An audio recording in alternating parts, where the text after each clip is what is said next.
Alright, what we're looking at is an engineering program.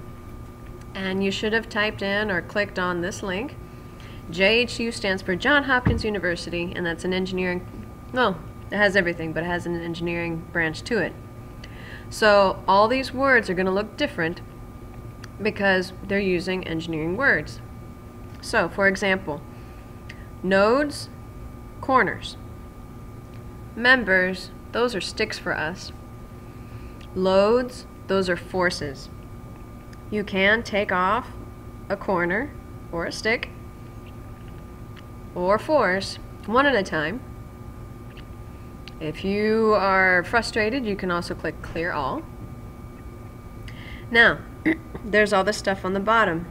So that's a fixed node, horizontal rolling node, vertical, and then calculate. So let me just start with an example. From left to right is what you need to do. First, you do a node. Second, you do a stick. So we gotta start with the corners first. Let's just start with 4. 1, 2, 3, 4. Use the grid to help you draw pretty. Also notice that it has instructions at the top. Click wherever you want to add a node. I'm done with that part. Now I want to add members. Notice on the top it says click and drag between 2 nodes and add a member. So click and drag. It is in green. It's kind of hard to see though. Okay. Because this is an engineering program, the formula for the least amount of sticks is very important, because if you don't have enough, or if you have too many, it won't work. This is a floating truss. Let me go ahead and finish and add all the sticks I need. So if I have 4 corners, I need 5 sticks. Now this is a floating truss, so the computer doesn't know what to do yet because we haven't told what this tower is going to sit on. This fixed node, I need it at one corner. This means this corner of the tower is glued to the table. It's not going anywhere. But I need one more.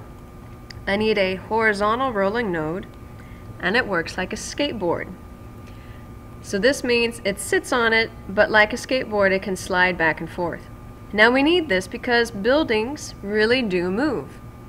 We don't watch them move, but they always move no matter what, from heat, from wind, or other things that we might not always see. So we need to give the computer permission to let this thing move. Now the last part, I want to add a load. It says click on a node and drag to establish a load. So I can click and I can drag and put this wherever I want. I can go up. Notice the number changes. So the longer I drag it, the bigger the number. The shorter I drag it, the smaller the number. So I'm going to drag it down to a nice number. We'll say 60. I have to click calculate for it to move on. And it says click anywhere on the grid. So there you go. Notice it gives you a lot more info. I got numbers, and these didn't look like they did anything. But notice they're showing 0. This 60 is the force. This 60, notice it shows up again in blue.